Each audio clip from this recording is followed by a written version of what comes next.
We paid $10,000 to join that Maybach music boot camp. Their label, they'll put you through a boot camp.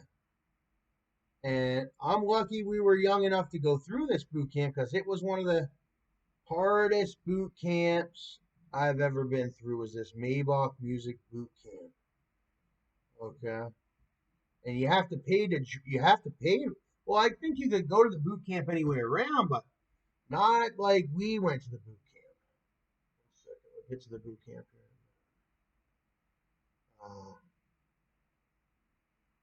Ross, Gunplay. How about Masspike Miles? That guy's a real general. Okay, we joined their boot camp and we wanted to become stars. Gunplay, they know they're generals. Let's see here real quick before we listen to General. He's one of the members of Maybach Music. We paid 10,000, and man, oh man, I don't know how to explain it, but look who I am now after that boot camp. It's taken a lot of hard work.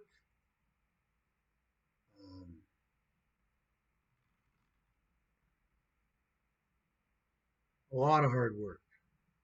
No, not boot camp assistant, boot camp. John Gotti went to the same boot camp. MMG boot camp. Some days it's more like this, and some days it's more like that.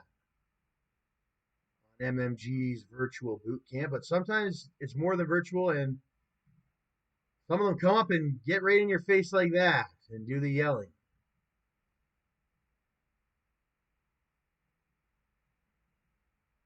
All right.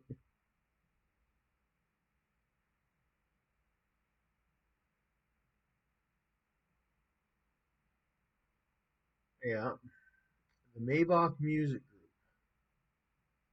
And I think they put through a lot of people through that boot camp in different ways. Yeah, a lot of people go through the Maybach Music boot camp. Meek went through it. Stolly, Tracy T, uh, Freddie Fred did the boot camp, but he was dishonorably discharged, I think. Or I think he's seen as I don't know. He made a position. I don't know what position DJ Freddie Fred has in the boot camp.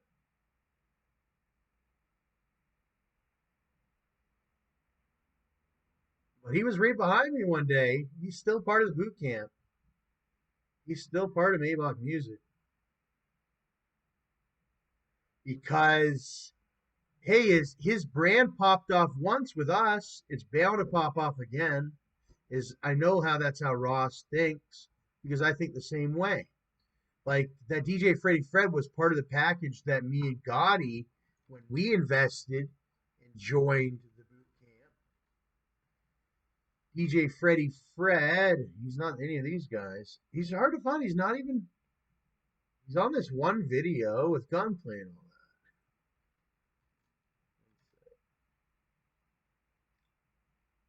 He used to be pretty famous. Oh, there he is. At DJ Freddie Fred. Look, he's even got plaques. Oh, he's got the one Twitter and whatnot. He's got long hair now. I haven't seen him in a long time, man. I haven't seen Freddie Fred in a long time. I wish Freddie Fred was more famous, man. Like, why doesn't he have a YouTube and all that? But he is famous. He's a famous DJ. Like, he's got this one video or what have you. I think he's a little bit sick. He looks way older than that one. Okay, but he doesn't look as young as he used to. But I think he was always a little bit older than me. But he did this. He did this one. I don't know. He did this. Well, he just did that one song, "I Be Out Here." And that was a hit in the streets. He even made paper. Yeah, that "I Be Out Here" made paper. That's what me and Gotti listened to when we brought him out here. When Gotti paid 10,000. That was "I Be Out Here," and that was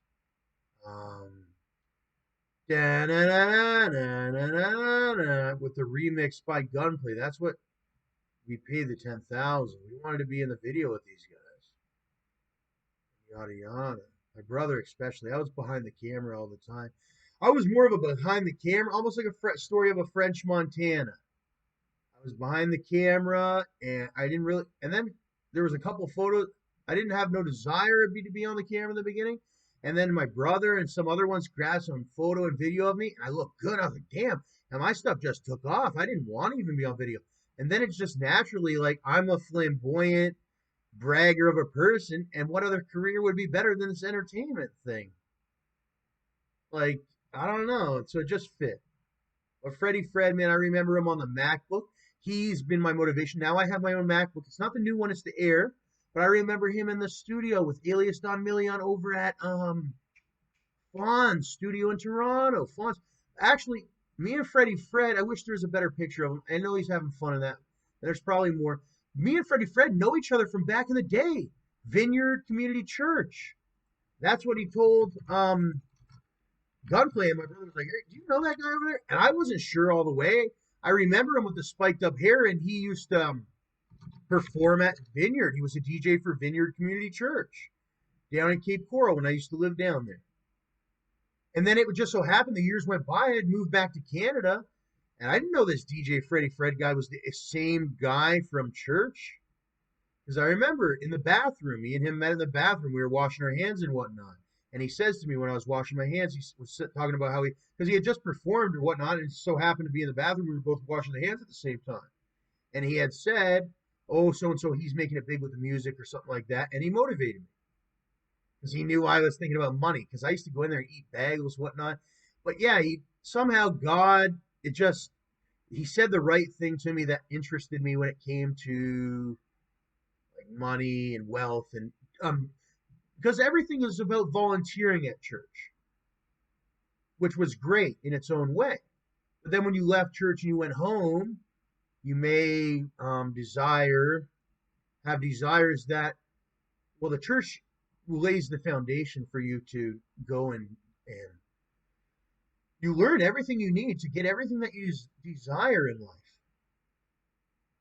But the way he taught me, he's a mafia kid too. He was a mafia kid, so forth. It was Scarface. When you're a kid, it's Scarface.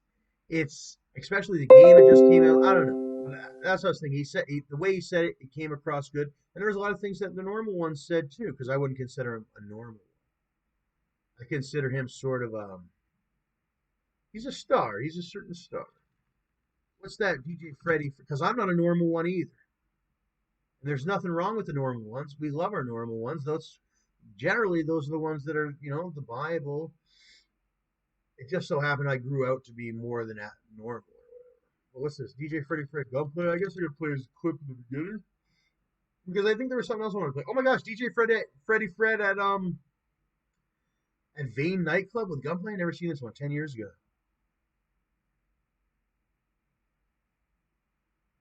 Maybach music. Maybach music. My dog say we gon' be rich one day. Lay it down, don't say a sound. Gunplay. Work. This for my. Yeah, it was around the same time that whole rollin' and all that. That's when they came up to Canada. Monday through Sundays. Every time you see me on the set, rims whip, sitting on them shits, snatch a dime. Rollin' has became the most annoying song I've ever heard of. It didn't take off the way, Gunplay might have thought. Like, we heard the Rollin' and all that. It really was about that Gunplay Hard in the Paint. It was more about that Tupac remix. It was more about those ones. But Freddie Fred spanned some good ones.